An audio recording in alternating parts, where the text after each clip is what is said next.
성자 하나님께서 인간의 몸을 입으시고 이 땅에 오신 것은 영국의 C.S. 루이스가 표현한 것처럼 하나님이 인간의 역사 속으로 침투하신 것입니다. 이 세상의 모든 종교는 그 종교가 믿는 신이 인간들로 자기에게 오라는 것입니다. 그래서 인간은 어떻게 찾아가야 될지도 알지 못하는 구도의 길을 평생 방랑하게 됩니다. 그러나 우리가 믿는 삼위일체 하나님은 나에게 오라고 하시지 않았습니다. 만약에 우리가 그 하나님을 찾아가야 한다면 우리 같은 죄인이 어떻게 그분을 찾아갈 수 있겠습니까? 그분이 먼저 인간의 역사 속으로 침투해 오셨습니다. 우리 곁으로 오신 거예요. 죄 많은 우리를 꾸짖고 벌하시고 심판하시기 위함이 아니었습니다.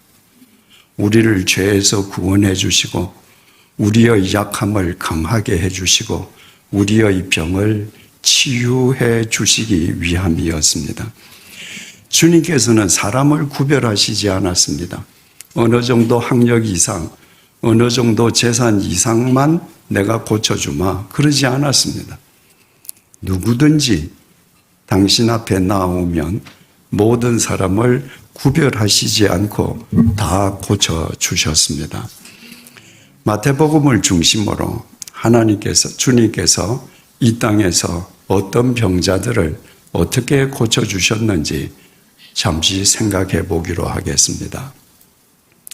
주님께서는 한센 병자를 고쳐주셨습니다. 예전에는 나환자라고 했습니다. 온 살이 썩어 문드러지는 병이죠. 2000년 전에도 한센병은 무서운 전염병이었기 때문에 한센병에 걸린 사람들은 마을에서 떨어진 외딴 곳에 다 격리시켰습니다. 그러지 않으면 병이 정상적인 일반인에게도 전염되니까요. 만약에 한센병자가 그 격리된 곳에서 사람이 사는 마을로 들어오면 사람들이 돌을 던져서 쫓았습니다. 이 한센병자 한 사람이 예수님을 찾아왔습니다. 어떤 뜻이겠습니까? 내가 마을 사람으로부터 돌을 맞아 죽어도 좋다는 것입니다. 내가 돌을 맞아 죽는 한이 있더라도 예수님 한번 만나고 싶다는 겁니다. 그리고 예수님을 만나서 주님이 원하시면 썩어 문드러지는 이 나를 깨끗게 하실 수 있습니다라고 고백했습니다. 예수님은 이 땅에 오신 성자 하나님 아니십니까? 예수님께서 말씀으로만 그래 깨끗함을 받으라 라고 말씀하셔도 한센병자는 나을 거예요. 그런데 주님께서 당신의 손을 썩어 문드러지는 그 한센병자에게 내밀고 잡으셨습니다. 일반인이라면 지금 한센병에 전염되는 거예요. 그런데 주님께서는 그 한센병자의 몸을 잡으시고 내가 원한다. 깨끗함을 바꾸라. 그 순간 깨끗해졌습니다. 백부장이 주님을 찾아 나왔습니다. 백부장은 로마 제국 군인 100명을 거느리는 장교였습니다. 이 장교가 주님을 찾아온 이유는 자기의 병을 고치기 위함이 아니었습니다. 자기 집의 머슴의 병을 고치기 위함이었습니다. 자기 집 머슴 중풍병에 걸려서 고통 가운데에 있습니다. 여러분, 2000년 전은 철저하게 계급 사회입니다. 머슴, 종, 이건 그냥 정상적인 인간 이하의 존재입니다. 그런데 자기 집에 머슴인 그 종을 고치기 위해서 백부장이 예수님을 찾아왔습니다. 그 말을 들으시고 예수님께서 가자. 내가 고쳐주마. 백부장이 이렇게 말하는 거예요. 주님, 저도 남의 수하에 있는 사람입니다. 제 상관이 명령하면 명령하는 대로 움직입니다. 제 수하에도 부하들이 있습니다. 그들에게 이리로 가라 하면 이리로 가고 저리로 가라 하면 저리로 갑니다. 주님 같으신 분이 내 집에 들어오는 것을 나는 감당할 수 없습니다. 주님, 여기서 명령만 하십시오. 그래도 내 종이 나을 줄로 믿습니다. 그 백부장은 이미 주님께서 시공을 초월하신 분이심을 알고 있었던 거예요. 주님께서 그래, 가거라, 네 종이 나았다. 그 순간에 종이 나았습니다. 주님께서 베드로의 집에 들어갔습니다. 베드로 장모가 열병에 누워 있었습니다. 주님께서 베드로 장모의 열병을 치유해 주셨습니다. 12년 동안 혈루증을 앓고 있던 여인이 있었습니다. 혈루증은 멈추지 않고 하혈을 밤낮으로 하는 병입니다. 이 여인은 그 혈루증을 낫기 위해서 12년 동안 자기가 찾아갈 수 있는 모든 의원을 찾아가면서 재산을 다 날렸습니다. 그러니까 혈루증에 걸리기 전에 상당한 재산을 가졌던 사람 같습니다. 유대인들은 여자가 하혈하는 것도 저주받은 상태라고 믿었습니다. 저주받은 여인이 공개된 장소에 나온다. 이건 금지된 사항입니다. 이 혈루증 환자가 예수님을 한번 만나고 싶었는데 예수님이 계신 곳에 갔더니 예수님 앞에 어마어마한 무리가 있습니다. 그 사람을 뚫고 예수님 앞으로 나갈 용기가 없었습니다. 그래서 이 혈루증을 앓던 여인이 예수님의 뒤로 가서 옷자락을 잡았습니다. 그 순간에 혈루 근원이 말랐습니다. 회당장 야이로라는 사람이 있었습니다. 그 야이로의 어린 딸이 죽었습니다. 요청을 받으신 예수님께서 야이로의 집에 들어갔더니 마당에서 사람들이 애곡을 하고 있습니다. 예수님께서 울지 말거라. 이 아이는 지금 자는 거다. 죽지 않았다. 그러니까 울던 사람들이 다 주님을 비웃었습니다. 죽은 아이가 뭐 잔다고? 예수님께서 그 아이가 죽어 있는 방에 들어가셔서 방에 죽어 있는 아이의 손을 잡으시고 달리다 쿰, 소녀야 일어나거라. 그 순간에 죽었던 아이가 일어났습니다. 예수님께서 길을 가시는데 맹인들이 예수님을 향해서 주여 불쌍히 여겨주십시오. 소리를 질렀습니다. 나중에 또 맹인 얘기를 다시 드리겠습니다마는 가톨릭에는 주여 우리를 불쌍히 여겨주소서, 주여 우리에게 자비를 베풀어 주소서, 이런 기도문이 있습니다. 가톨릭 신자들은 시간이 나면 주여 우리를 불쌍히 여겨주소서, 주여 우리에게 자비를 베풀어 주소서. 개신교인들은 그런 기도하지 않습니다. 다 잘났거든요. 여러분, 우리는 불쌍한 존재입니다. 우리 스스로는 아무것도 할 수 없는데 우리는 다 할 수 있는 것이냐? 내 존재에 대해서는 생각하지 않고 나의 필요만 주님에게 기도합니다. 이 맹인은 주여 불쌍히 여겨주십시오. 주님께서 그 맹인들이 세상을 볼 수 있도록 치유해 주셨습니다. 한 손 마른 사람이 있었습니다. 한 손이 말랐다는 건 불구자라는 말이에요. 여러분, 예전에 갈릴리의 모든 남정네는 하루 벌어서 하루 먹고 사는 빈민들입니다. 남자가 한 손을 쓰지 못한다면 두 손을 쓰는 남자의 소득의 2분의 1만 얻는 게 아닙니다. 손밖에 못 쓴다면 두 손을 쓰는 남자의 소득의 4분의 1, 5분의 1밖에 못 얻는 거예요. 한 손으로 일해서는. 그 작은 소득으로 가족을 먹여 살려야 합니다. 얼마나 비참한 사람입니까? 주님께서 그 한 손 마른 사람의 손을 고쳐주셨습니다. 한 손으로 세상을 살아갈 때와 두 손으로 세상을 살아갈 때와 이 세상이 다르지 않겠습니까?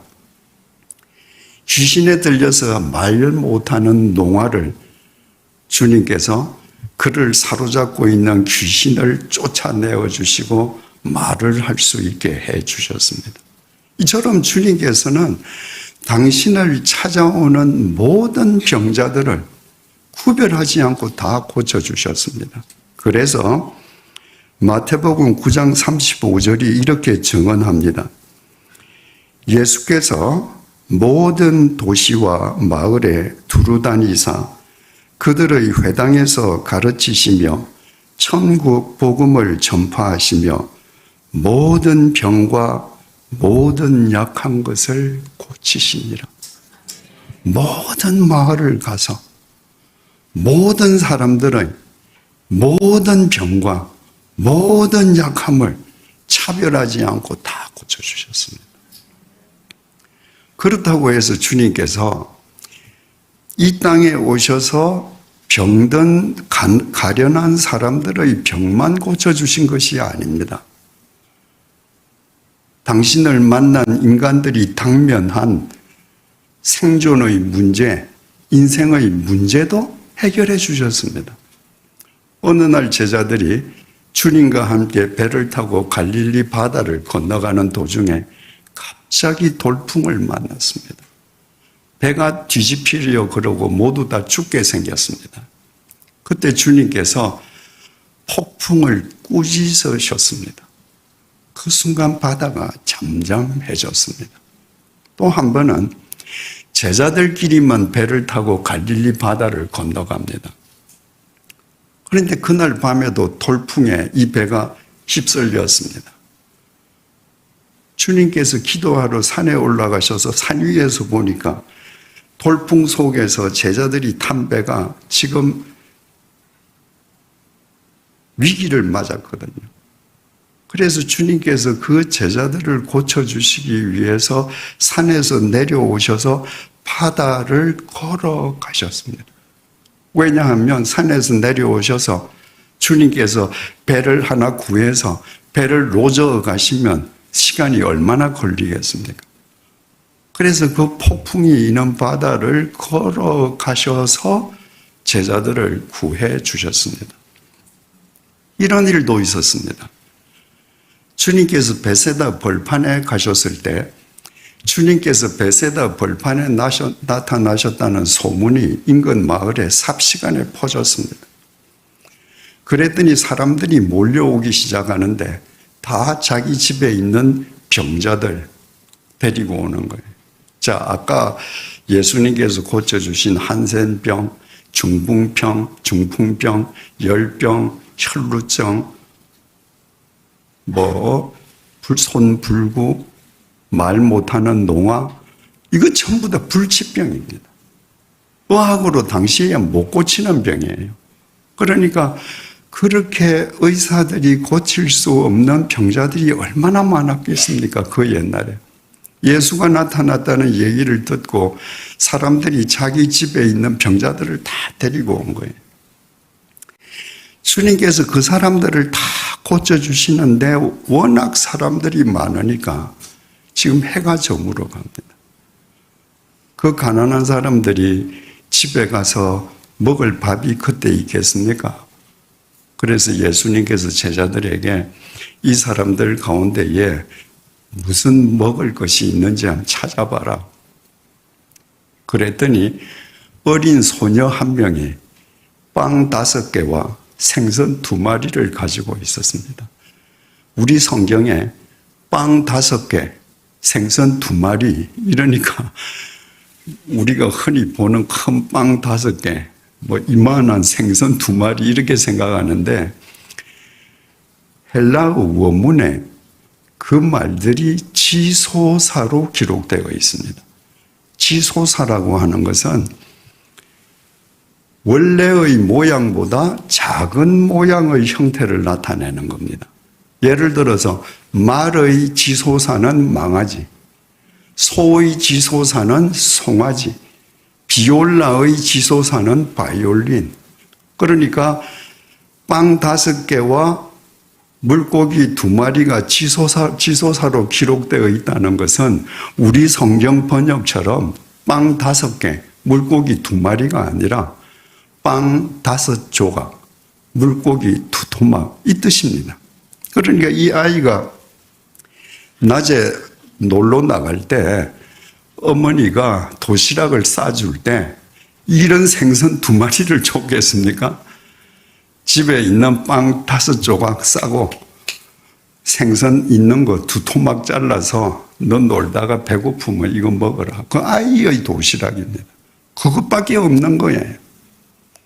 주님께서 그 아이의 빵 5조각과 생선 2토막을 받아서 하나님께 감사 기도를 드리고 그것을 나누시는데 그 자리에 있는 모든 사람이 배불리 먹고 12광주리를 남았습니다. 옛날에 그 유대인들은 사람 숫자를 셀 때 여자 숫자를 세지 않았습니다. 아이의 숫자도 세지 않았습니다. 성경에 남자 장정의 숫자만 5,000명이었다는 거예요. 만약에 남자 1명당 자기 아내나 자기 아이 1명씩만 대동하고 있었으면 그 자리에 10,000명이 있습니다. 그 빵 5조각과 물고기 2토막으로 주님께서 최소한도 10,000명의 그 한 끼분 식사의 문제를 완벽하게 해결해 주신 것입니다.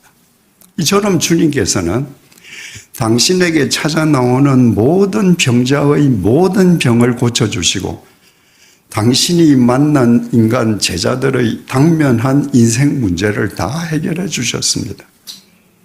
그럼 여기에서 우리는 근본적인 3가지 질문을 제기하게 됩니다. 첫 번째 질문입니다.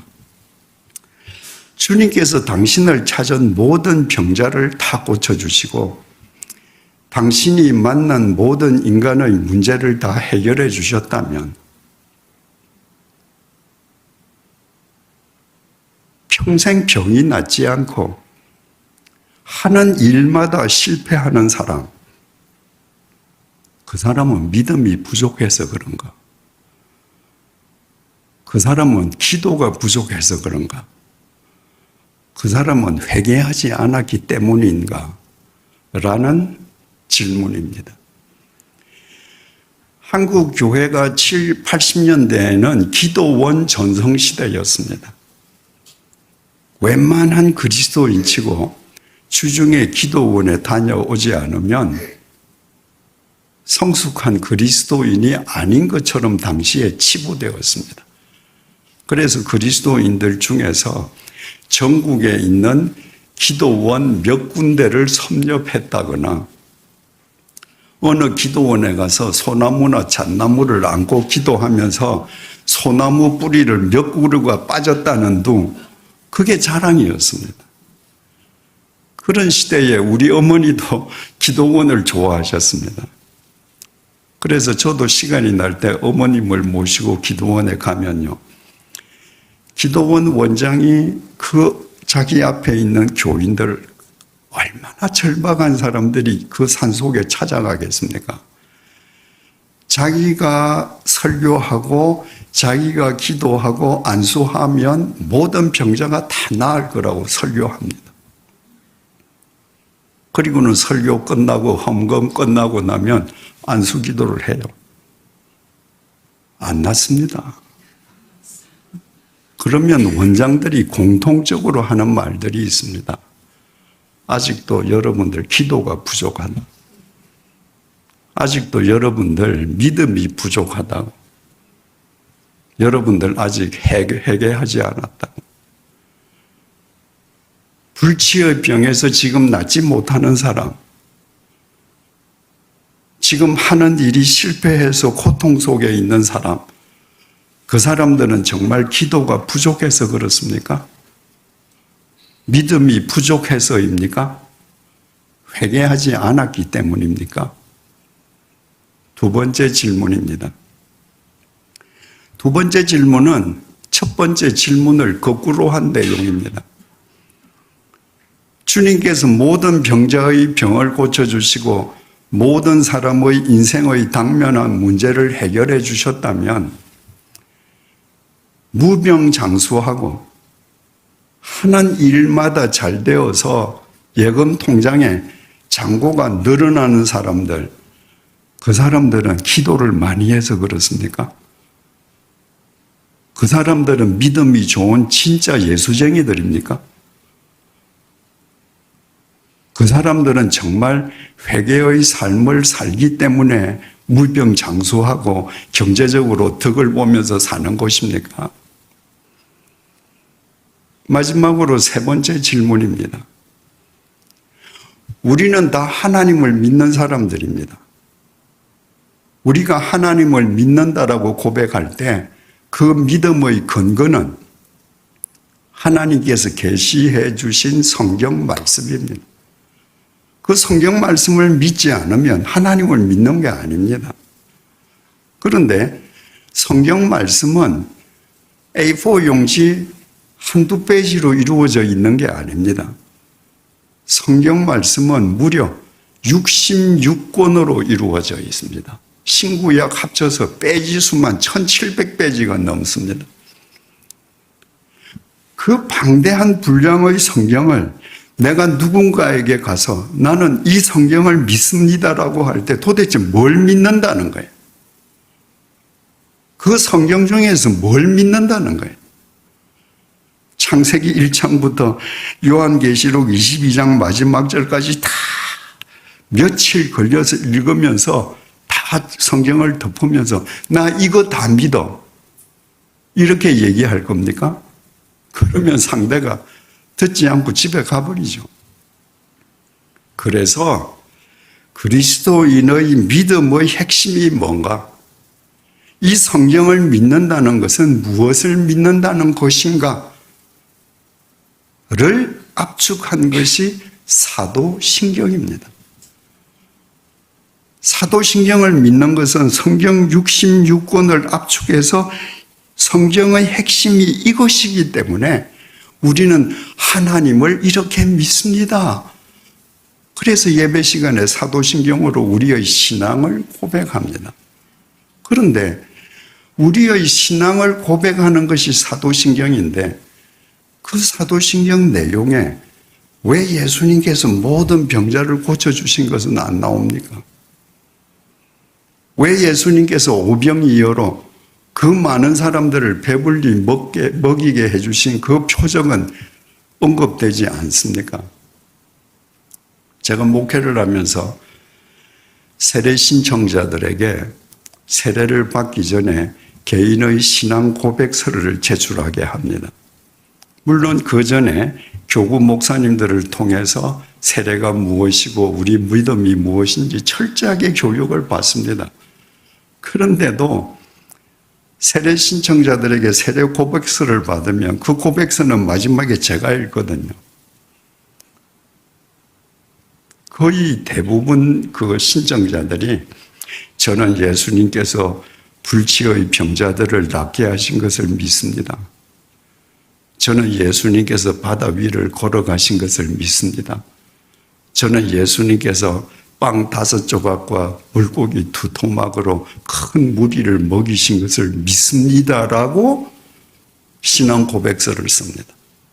그분들에게 있어서는 그보다 더 큰 믿음의 표징이 없는 거예요. 그런데 사도신경에는 없습니다. 그런 내용.